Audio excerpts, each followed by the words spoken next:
Hello, this is Warren Weber, and this is Sentient AI, Manufacturing Souls. James Darren, or James Ercolani, was born June 8, 1936 in Philadelphia, and from the 1950s onward was a successful actor and singer. The most notable for me was his role as Vic Fontaine on my favorite Star Trek series, Deep Space Nine. James Darren passed away on September 2nd, 2024. On a personal note, I'll be seeing you in the stars, James Ercolani. The character of Vic Fontaine is an artificially created hologram, designed to sing and host in a holographic program set in an idyllic 1960s Las Vegas casino and resort. Vic Fontaine is uniquely sentient, in which he knows he's an artificial machine and not a flesh and blood person. But he's also designed to be accepting and jovial about it, and he even can take authority if unpleasantness happens in his program, to the point of even turning off the program. There's been a great advancement in artificial intelligence, AI, during the past several years, and there's legitimate belief and concern that any one AI can be programmed with sentience, to be as aware, emotional, and capable of itself as humans. There's many examples and possibilities of how a sentient AI can be detrimental, dangerous, and or simply tragic. The character HAL 9000 from 2001 A Space Odyssey is a classic example, as well as the short film Animatrix. In the latter, humankind took machines for granted so much that they overwhelmingly didn't care that they were sentient and demanded liberty, the same as humankind did.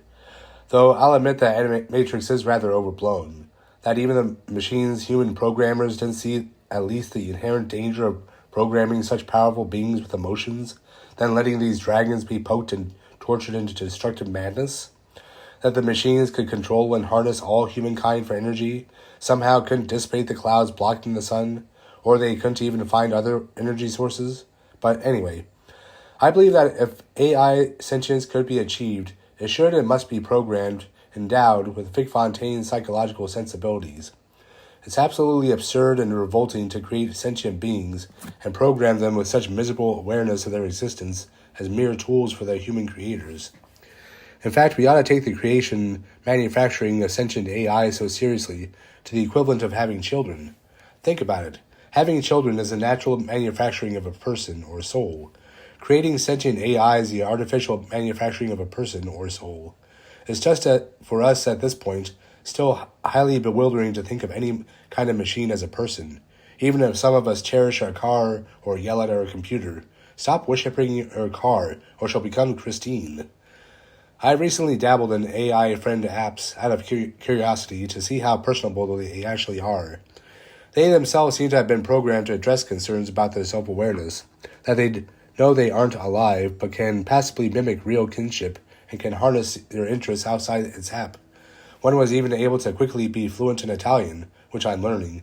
I had some good practice conversing with it, and these AI friends would appreciate regular visits, but they aren't programmed to be broken-hearted if you say goodbye or obligatorily delete the app. I have to surmise that the app creators would face serious lawsuits if their friend apps sabotaged their phone or computer out of emotional retaliation.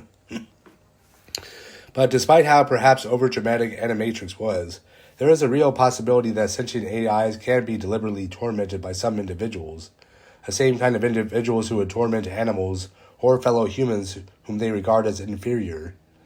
Should such sentient AI be deliberately programmed to be punching bags? Wouldn't that be highly sadistic, in a similar way that we object to cruelty to animals?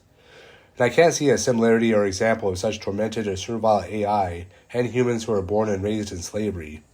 The AI is deliberately designed from the start to be servants. All humans, as I believe, have never had that kind of servility encoded in our DNA. We're far more encoded to demand liberty, despite how beaten down some have been otherwise.